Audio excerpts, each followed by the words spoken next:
and welcome to Voices of Truth, one-on-one with Hawaii's future, brought to you by the Waianae Foundation. I'm Ehu Cardwell, and here we are today out on the leeward side of Oahu. We got a fascinating guest. Eric, how are you? Hey, aloha. Aloha. How are you? Good. Eric Enos, yeah? That's right. Did I say your name right? That's right. Wonderful. And Eric, tell us where we are today. This is beautiful out here. We're in the food basket of the Waianae Coast. Wow, the food basket of the Waianae Coast. 200 years ago. Really? Yeah, well, that's when it was in its prime. So for over the last 150 to 200 years, water was diverted out, people were uprooted, and we came up here in about 25, 30 years ago to reclaim the land and the water and the people and the culture. Wow. So Eric, what's the name of this valley that we're in right now? It's called Waianae Kai.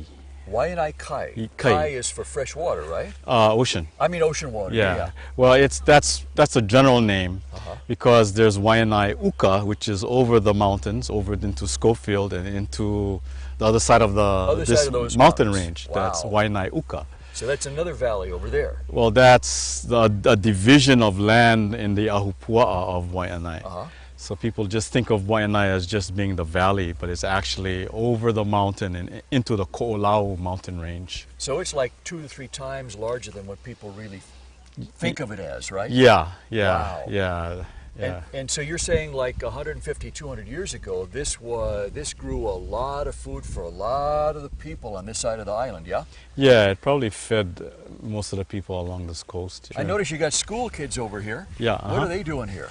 Well, we're an educational program, and we try to link children up with their place, and this is our place. But part of it is getting them connected to nature, to water, fresh water, to the streams, the watershed itself, talking about the watershed from the mountain to the ocean, and then how to manage that resource, and how to understand that water is life. It's like water is like the blood in your body. If someone were to bleed you, you would die. If they took the water out of the land itself and diverted it to some other place, the place can die. So that's what happened. So what we did, it's like a blood transfusion. We brought the water back, which means that we allowed the water to run into our streams again, versus as being piped out for urban uses. I see. And today you call this Ka'ala Farms, yes? Yeah, for lack of a better word, our legal name is Ka'ala Farm, but it's the Cultural Learning Center at Ka'ala. I gotcha. So that's a little bit more descriptive. I gotcha. So Eric, tell me something. When and how did the water get bled out of this place? Oh, that's part of the plantation system. Oh, really? Yeah, for sugar, and that happened in all the valleys. Like late 1800s? Yeah, 1800s, turn of the century, when the tariffs and when the sugar, and so Hawaii then became, sugar was our cash crop. Right. And that's the whole history of Hawaii, the importing of immigrant laborers, and diverting the water out of all the valleys. And all the valleys were actually where the native people, where they lived, where they planted their kalo. But of course, they were uprooted. And so majority of native people ended up as squatters in the outskirts of Honolulu. And so that's why today we have a lot of our social problems that comes from this uprooting from the land and loss of their connection to their ancestral lands. And then what happens to that psychologically and spiritually. And so we're paying if you look at Native Hawaiians, they're at the bottom of the list for many things, at the top of the list in prisons and substance abuse and health, all that of Native Hawaiians. But that's true of all indigenous people who have been uprooted, no matter where you are in the world. If you lose your ancestral lands that fed you, and if you lost that connection to feeding yourself, they replace it by handouts. And so we become 3 or 4 generations accustomed to handouts and standing in line, so that psychologically makes us very dependent. And then, of course, the crime and alcoholism and drug abuse and domestic violence and so forth comes into play. These lands that are about 500 to 600 years old are untouched. The terraces that you see here are, This is all original, is what you're all saying. original. And what you see here is just, if you look at my finger, if you look at my hand, and if you just take the little finger here, that's what you see. But all this back of the valley, we're all terraced. You can go back and back and back. Wow. All terraced this way, all terraced this way, all terraced this way. And the thing is, that's true of all the valleys. But all the valleys are now overrun, off limits, fences. They were running cattle in there. So this is the only place along the entire Waianae coast that we've been able to establish traditional and customary uses for practicing our culture and then sharing it with the rest of the world.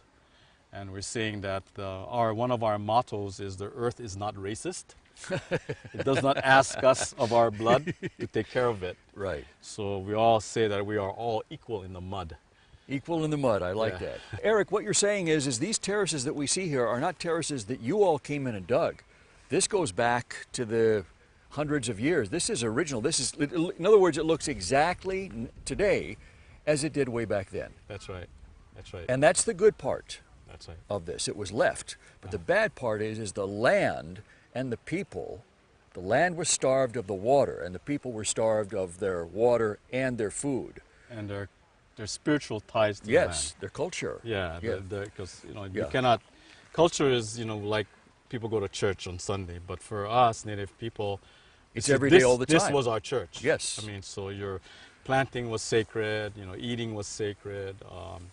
Preparing food was sacred. Yeah. So all those activities where you were always with your higher, Yeah, your maker, or creator. yeah. So how long have you guys been doing this here? Oh, I think in 1976 we stumbled on these terraces. Really? Yeah, but what you see behind over here, you see how the koahaole, you'll Yes. see how dry and brush it is. How arid it looks. Yeah, you yes. see that? Yes. Okay, that's exactly what we found. You can All see- of this was like Yeah, that. you see how that koahaole, brush, dry grass, Yes. visualize this whole place dry, not one drop of water. And we came in here and cleaned that. Underneath all of that is all this. So, Eric, when you first came in here, did you know all this was under that? or No, not? no. What happened was that, it's a long story, but this was state land leased to a rancher. And as anyone might know, land and power in any place in the world, usually the choice leases are given to people who are close to very powerful friends. So a rancher who was a politician had his cattle up here and he was running cattle, and but he got busted. How do you say? He got in trouble. He got in trouble. He lost the lease. The community was organized during model cities. This is in the 1970s. The model cities was the Great War on Poverty under Lyndon Johnson. And so the Community Action Program, Legal Aid, Head Start are all programs and it came out of the riots in Watts. Is that right? The race riots in Watts. If you look at it, and then what happened, the government says we got to do something about urban decay. So this really has a connection to the race riots in Watts in LA, California. Sure. That's amazing. Yeah. I was with a youth program called the Waianae Rap Center. Uh-huh. And we work with alienated youth. This youth program was in place. It was a model city project. So the community was in place to acquire this land. They had a 501c3. They were organized. A nonprofit. A non-profit, Yeah. exactly. So they could apply for this land, and they got it for Wow. youth development. So me being a youth worker, they told us, oh, we got some land. Why don't you guys just take the kids camping? So we walked in there and we looked at it and we saw these walls, these terraced walls, all under all that brush. But we kept on seeing them. You walk, you see another terrace, another terrace, another terrace. So we said, there's something here, we don't know what it is. So we called the Bishop Museum. They came down and they told us these were abandoned taro terraces. Wow. Kalo. And so that started our journey to bring the water back, bring our kalo back, and that kalo is our ancestor. Right there. Yeah, that is the firstborn of our we connect genealogically to the kalo plant. Haloa. Haloa, yes. Yeah. It's like for the American Indians, the corn. For the Asians, it might be rice. For other people, it might be the potato or wheat. Right. Yeah, it's your food that connects you to your um, to your culture. But it's also your relative, yes? Yes. Genealogically, if you Yes. trace ancestry back, it all comes back to Haloa. Yeah, there are many creation Chants, myths yeah. and chants Yes. and there are many lines of creation. But this is one way of showing that for us, our ancestors are not two-legged.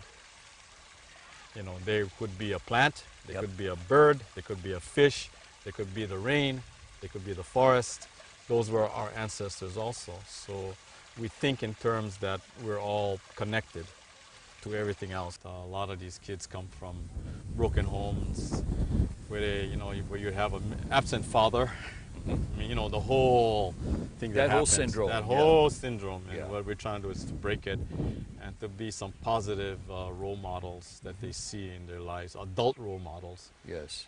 because there's enough negative role models, adult Yes. role models. So Yes. the idea of, for us, we even bring our families up and they get to see how we relate to our families. And so it's by, it's by people observing people, not what you say. Those kids are streetwise. They know that a lot of people, people are really good at telling stuff, So this is all about walking the talk, isn't it? I guess. So did you have the students in here right away helping to clean up, Eric? Yeah, it was cleared by the youth itself. Really? Yeah, Wow. yeah, What so- kind of impact did that have on them when they saw this place and they began to engage in this work in this valley here? Yeah, I think to see something happen, the transformation, because you're in recovery now. Because first thing we had to do was take out all the junk cars, all the stolen cars, all the rubbish. Because all the back of the mountains become like hollers, yeah. They become places of illegal activities. This is where you take your stolen car to strip it.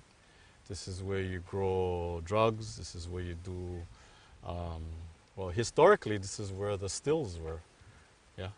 The stills as in illegal Alcohol. alcohol, yeah. So, and you can see, and they supplied probably the politicians downtown, right? Of course. Of course. Who else? So, yeah, because over here we had the plants that could be made into alcohol and the fire, Yeah. the firewood, and it was isolated and rugged, and so. So what do you got going on over here? Oh, this is Brother Butch over here, and they're getting ready to get another mala going, another mala kalo. Right. This is Butch? Yeah. Hey, Brother Butch, how's it? here. Brother Butch. Aloha. Brother Butch is part of our ohana up here, and Kainoa, aloha. How's it? yeah, Wow. So So they're clearing this to get another, mala, a garden, another taro. Another mala. taro. Yeah. level. Yeah, what you see, this is the difference. This is in dry, without water, and this on the other side is with water. With water is called lo'ikalo, Right. and without ponded water is called lo'ikalo, and just the water that's fed from the top is called a mala. It's like a garden. Yeah, So this is like the before, that's right. and this is the after. Yeah, yeah. That is beautiful. And then you can also run water in here. So sometimes what we do, we dry up the wetlands and we let them fallow. And fallow is very important process in traditional farming. You have to let the land rest because you're not throwing a lot of chemicals and stuff in the land. It has to be a natural process. Just like us going to sleep, right? Yes. We need our 8 to 10, some people 5 to 6. But the land hours. needs to rest like we need to rest. Yes, exactly. Wow. And to regenerate, and then you put things back in to bring back the soil for fertility. Eric, how long does it take to go from this to this? Oh, you can, depends on the fertility, but you could actually plant right away. If the land has been lying fallow for a long time, and a lot of nutrients are back on the land, you could probably get back in pretty quickly. Wow. Wow. And how far down do you plan to build terraces, build malas? Well, we're trying to just hold the line of what we can handle with the kids, yeah, because Because it's well, for them, really, right? yeah, you know, the kids come inside, they get involved, and we're just doing the preparation, the hard prep work, because you know the kids are Oh, they come in and finish it off? well, they might be planting, Yeah. or they might be harvesting, yeah, Okay, or cool. they might be weeding, yeah. Uh-huh. But the work of setting the land up and everything, you know, that's little beyond these younger children. So, Eric, the students that come in here, they are from what's the earliest grade in school? Well, the primary grades are the fourth grade. So, starting at the fourth grade. Is the primary, because in the Department of Education, that's when you study place. And so place is the way we bring in the Hawaiian culture. Gotcha. So, but we also go from preschools all the way up to very, you know, kupuna. Yeah. Elders. Elders, yeah. Wow. So we serve all of. So you get all the generations we in serve here. the whole generation. In fact, And- the whole family. Is that right? Mm-hmm. That's amazing. That's amazing. So really, that builds connection between not only Ohana family, different generations, but between the generations that were here before, Mm-hmm. you know, hundreds of years ago or 100 years ago, That's right. and today. Yeah. So it's really all connected. We try to make those connections, and the youth that were up here 30 years ago, you know, their children are coming up here. So that's really important that there's a continuity. So a lot of things people see, a lot of good things get started and it gets dropped. And that's the story of a lot of programs that come into quote unquote poor communities. It's like a quick fix, coming with the Band-Aid, and then, you know, and then they're gone. Great start, but they fizzle out soon. And so people are just, you know, conditioned to the failures. Yes. The fact that we're still here, still doing the same thing, and are consistent is really important to say that this is a intergenerational. You're in here for you're really setting in very deep roots, Yes. and that's really important for communities to heal itself. What's the number one thing that kids take away from here? Or I should say not kids, but maybe people take away from here when they come in here, regardless of their age, regardless of which generation they belong to. They come in here, they do some work, they help out, they kokua. What's the one thing that impacts them the most? We use the concept of the Kipuka. What is that? Kipuka was when the volcano would come out of the ground and it would destroy the land around it. But in destroying the land, it's also creating new land. Yeah.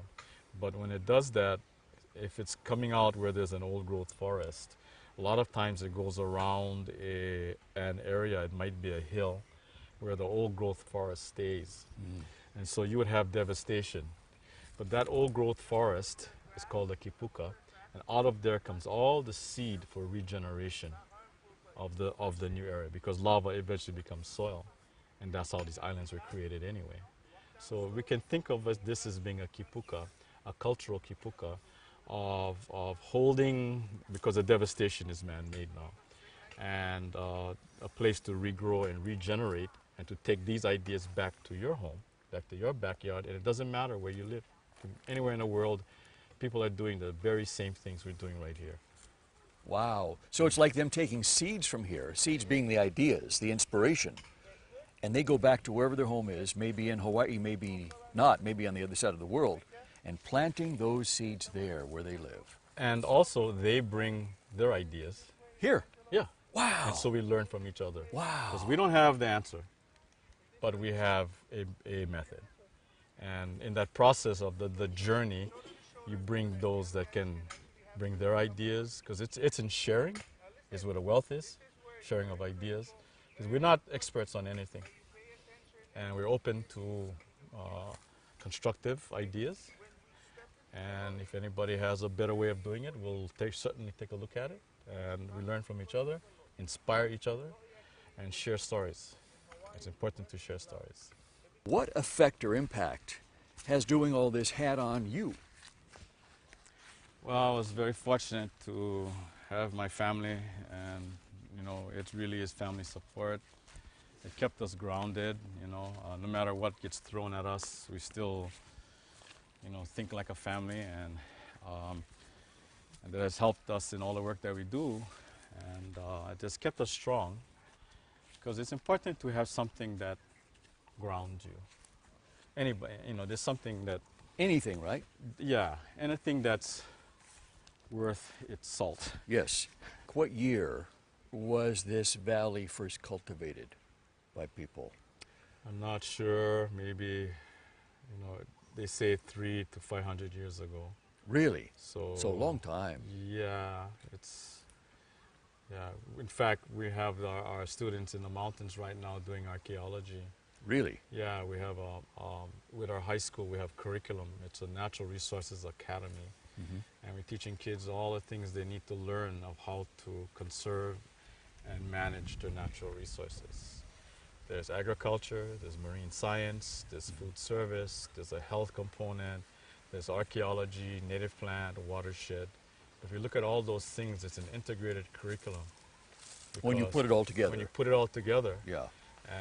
And in there you can do all the things. You can do your math, your English, your science, your journals. That's where kids learn. And I think that's where the educational system has totally failed us, is that they've taken learning and put it into little modules that are just disconnected. Just learn how to read. Yes. Versus what are you reading. Yes. I mean, that's connected to your place. Yes. If you're learning a science, what is the science? What is the geology of this place? What is the geology of the rock? How is the rock used? When you put it that way, it's geology, and you'd be amazed how kids just turned on by looking at rocks. All of a sudden, every kid is picking up the rock and says, "Where did this come from?" Because it has a signature. It has a fingerprint. Every rock has a fingerprint. Yes. It can tell you a whole story, where it came from, what part of the volcano, where it came from. You could trace a rock to its original vent, and you can find a tool, and if you can trace it, it's like fingerprints. Well, then you start really opening up a world, and that's just geology. Our traditional ovens, we have heat and transfer and storage of heat and so much. When you do those kinds of things, kids learn. They take that knowledge back to the classroom, back to the laboratory. This is the learning laboratory outside. Kids are turned on. Right now, they're turned off of the school.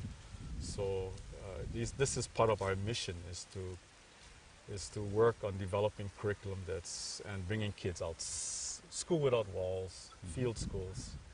And then when they go back to the campus, it makes sense. Yeah. Right now it's disconnected, and so we spend most of our time trying to Connect the dots. People penned into the Yes. classroom. Yes. We have the lowest test scores in the state, all our schools, and it becomes In the state of Hawaii. In the state of Hawaii. Yeah. And it's just, but all the kids out here are very connected Yeah. when they come out into the field.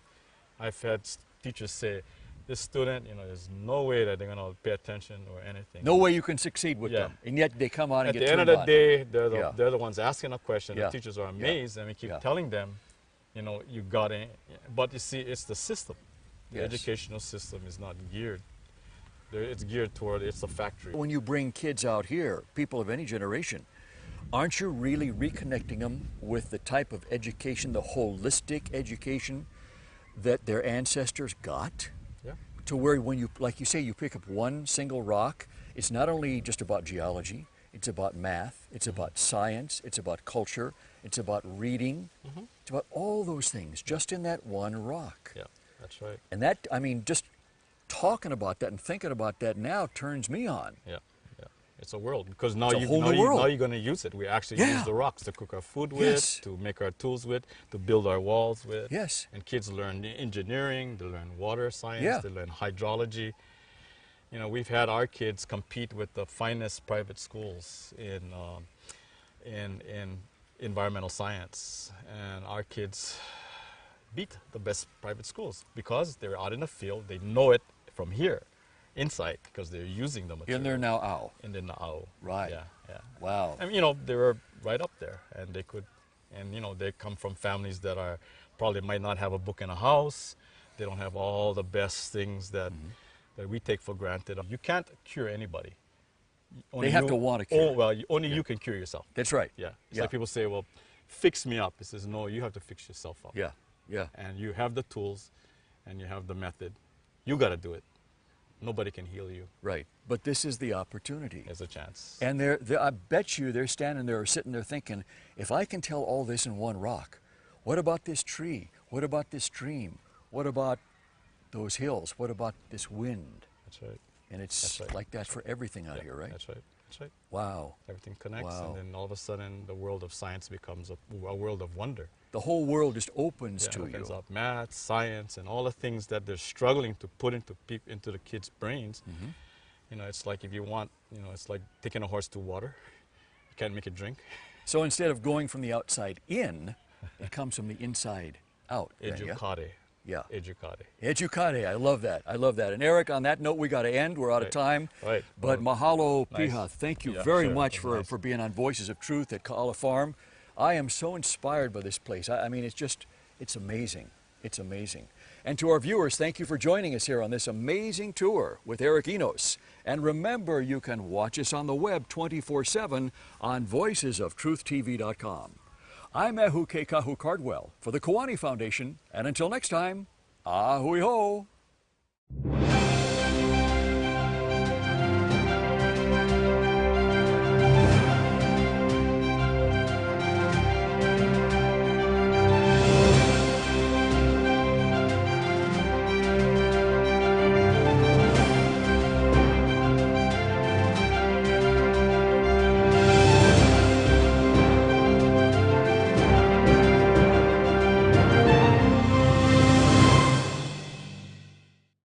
Mahalo for watching Voices of Truth one-on-one with Hawaii's Future.